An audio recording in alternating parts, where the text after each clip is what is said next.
आज हम आपको बताएंगे आपातकालीन पॉइंट ऑपरेशन बटन की वर्किंग के बारे में कि आपातकालीन पॉइंट बटन का ऑपरेशन किस प्रकार से किया जाता है। जब पॉइंट जोन का ट्रैक सर्किट लाल हो जाता है तो ऐसी अवस्था में उसको वांछित अवस्था में सेट करने के लिए EWN बटन का प्रयोग किया जाता है। इस समय देखिए एक हमारा ये पॉइंट है 201 AB, ये रेड हो गया है। तो ऐसी अवस्था में सबसे पहले स्टेशन मास्टर का कर्तव्य है कि वह साइड पर जाकर फिजिकली ये वेरीफाई कर रहे हैं कि कोई भी गाड़ी पॉइंट जोन पर अप्रोच तो नहीं कर रही है। तो सबसे पहले हम लोग पॉइंट जोन पर जाकर ये वेरीफाई करेंगे कि कोई गाड़ी अप्रोच तो नहीं कर रही है। उसके बाद में EWN का ऑपरेशन देखेंगे।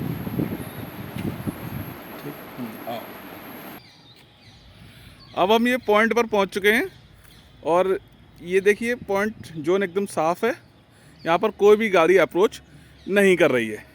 इसके बाद यह सुनिश्चित करने के बाद में हम पैनल रूम में जाकर EWN बटन का प्रयोग करके पॉइंट को वांछित अवस्था में सेट करेंगे। हमने ये सुनिश्चित कर लिया है कि इस पॉइंट पर अब कोई गाड़ी अप्रोच नहीं कर रही है। तो ऐसी अवस्था में हम EWN बटन का उपयोग करके इस पॉइंट को वांछित अवस्था में सेट करेंगे। तो EWN बटन का प्रयोग करने के लिए सबसे पहले हमें ये इमरजेंसी की जो है पैनल में लगाई जाएगी।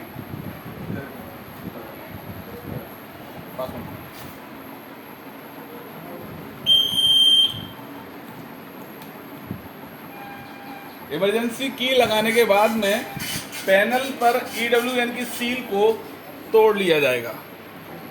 सील को निकालने के पश्चात में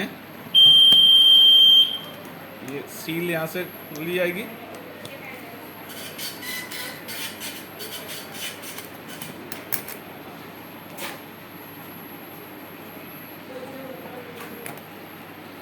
EWN की सील तोड़ने के बाद में इस EWN बटन को पॉइंट जिस अवस्था में हमें सेट करना होगा, जैसे ये रिवर्स में सेट है, अभी हमें इस पॉइंट को नॉर्मल में लाना है। तो हमें EWN बटन और ये नॉर्मल बटन को जो है एक साथ प्रेस करना होगा। एक साथ प्रेस करने के बाद में EWN बटन को छोड़कर हम पॉइंट बटन को नॉर्मल बटन के साथ में दबाएंगे और ये देखिए पॉइंट हमारा नॉर्मल अवस्था में सेट हो गया।